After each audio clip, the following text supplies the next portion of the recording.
नमस्कार दोस्तों, स्वागत है आपका हमारे चैनल धार्मिक और आध्यात्मिक में। आइए आज का वीडियो शुरू करते हैं।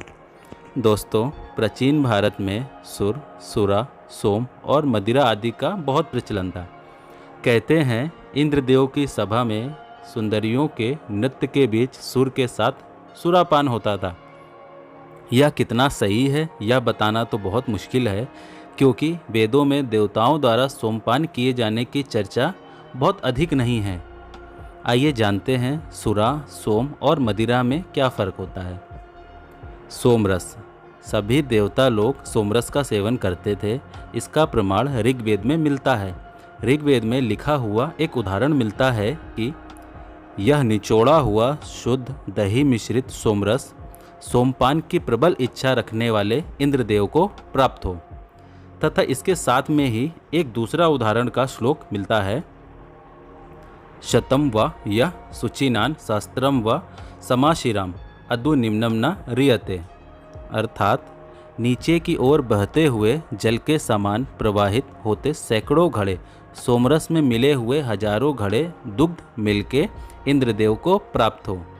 इन सभी मंत्रों में सोम में दही और दूध को मिलाने की बात कही गई है, जबकि यह सभी जानते हैं कि शराब में दूध और दही नहीं मिलाया जा सकता। भांग में दूध तो मिलाया जा सकता है लेकिन दही नहीं। लेकिन यहाँ एक ऐसे पदार्थ का वर्णन किया जा रहा है जिसमें दही भी मिलाया जा सकता है। अतः यह बात स्पष्ट हो जाती है कि सोमरथ जो भी हो, लेकिन वह शराब या भांग तो कतई नहीं थी और जिससे नशा भी नहीं होता था, अर्थात वह हानिकारक वस्तु तो नहीं थी। देवताओं के लिए समर्पण का यह मुख्य पदार्थ था और अनेक यज्ञों में इसका बहुविधि उपयोग होता था। सबसे अधिक सोमरस पीने वाले इंद्रदेव और वायुदेव हैं। सोमरस का सोम लताओं से बनाया जाता था।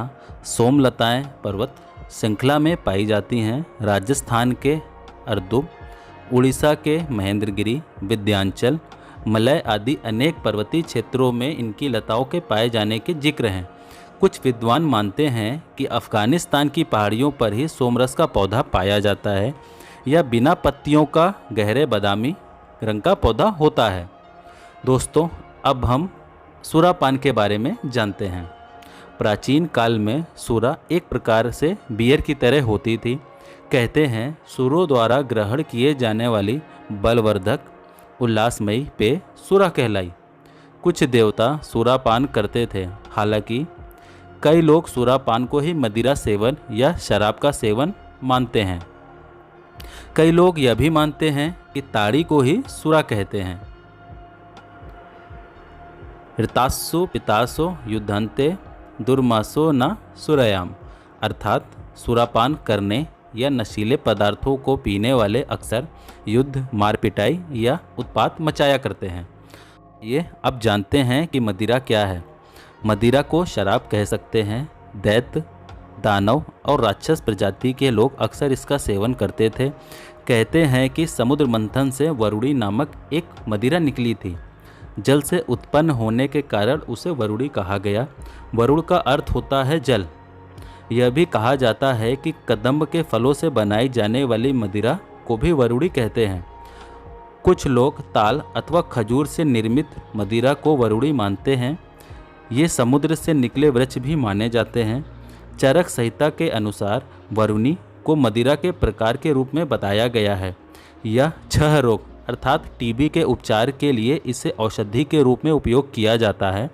मदिरा पान को मदपान भी कहा जाता है।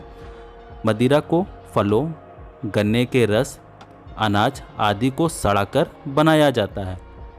दोस्तों, आज के लिए इतना ही। अगर आपको हमारी दी हुई जानकारी अच्छी लगी हो तो हमारे चैनल को लाइक करें, सब्सक्राइब करें और अपने दोस्तों के साथ शेयर करना ना भूलें। मिलते हैं अगले वीडियो में, तब तक के लिए धन्यवाद।